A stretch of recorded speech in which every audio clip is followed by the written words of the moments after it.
Hello, my name is Marie Thibeault. I am a painter living in the Los Angeles area. I am originally from Connecticut, and I grew up in the woods along a big river. I was deeply affected by the landscape that I grew up in. I was lucky to have supportive parents and access to art education early in life, and a lot of models of what it meant to be an artist. So I was fortunate to become an artist at a very early age. Also, the time period I grew up in, 70s, there was a heightened awareness of environmentalism, and this compelled me to use landscape and the thought of climate change as a subject.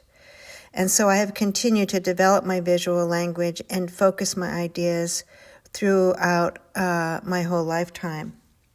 Growing up in New England was also very dynamic to see the changes of the seasons on the landscape, to be able to watch the rapid growth and decay and the bright colors of fall.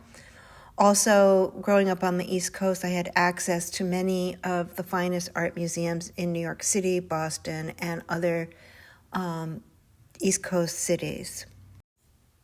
What am I focusing on right now? Well, my studio work has been dedicated to exploring the effects of environmental strain on the landscape for about 4 decades. I create large-scale paintings that blend a complex abstract language with the imagery that I find in locations altered by the effects of climate-related change or trauma. Our once familiar landscapes of in California, the mountains, foothills, arroyos, coastlines, etc., are being rapidly transformed, as are our very lives, because of the increasing effects of drought, fire, and flooding. I am intrigued by the multiple ways in which we perceive and attempt to arrest the effects of climate change, and how this, in turn, alters our imagination and experience with the landscape. My goal with painting is to tell a visual story and embody within painting the notions of change, flux, instability, and recalibration. What is the biggest challenge of being an artist? Well, I would say it's different for everyone. It depends on your personality, your support structure, and your psychological and physical strength.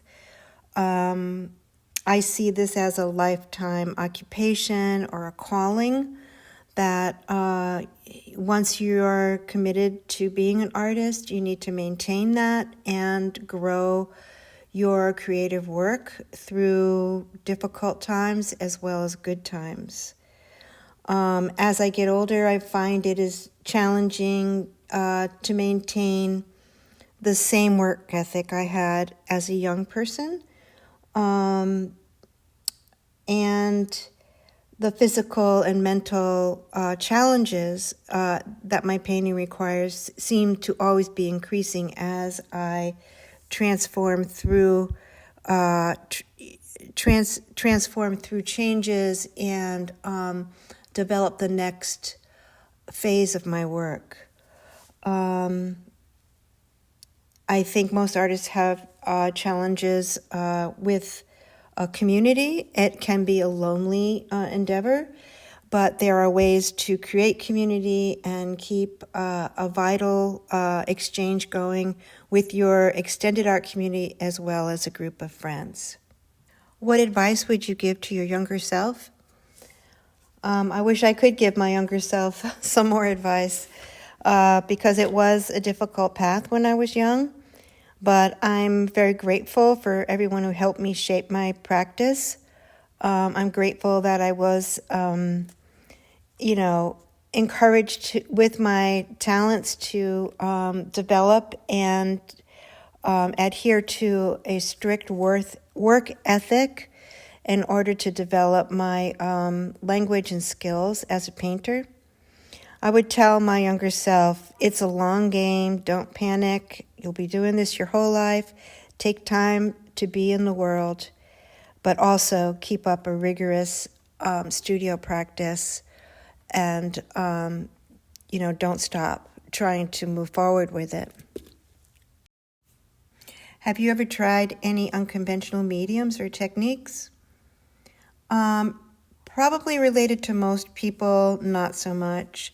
I have tried to introduce various ways of using stencils and printing and, some type of chance and accident processes with painting that I still use, like painting in the darkness and projecting abstract shapes. Sometimes I tape out areas or use awkward stencils and projections to break up a composition that might be too balanced or too predictable. But I would say all of these really do still fall in the umbrella of what could be considered conventional. Do you listen to music or have any other type of background noise while you work, or do you prefer complete silence? It's important for me to listen to music the whole time I'm painting.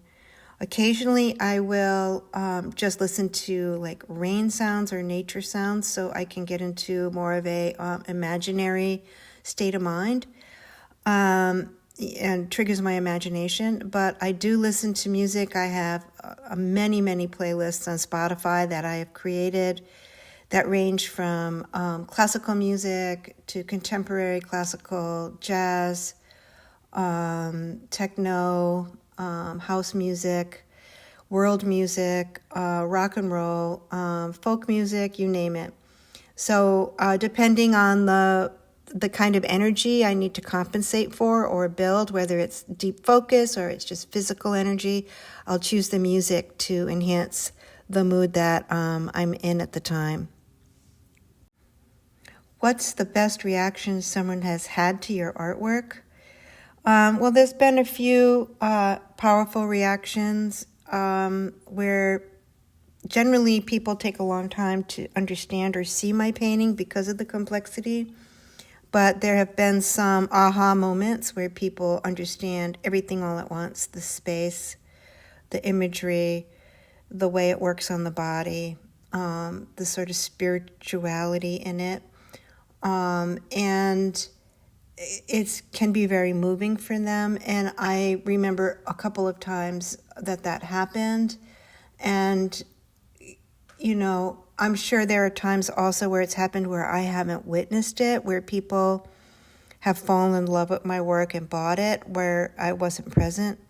So I like to imagine the paintings as a mechanism or a machine or a vehicle of communicating this powerful emotion and experience for the viewer, and especially for someone who might live with a painting over time.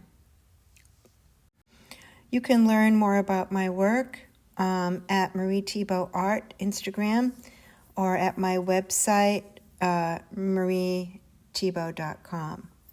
Thank you for listening.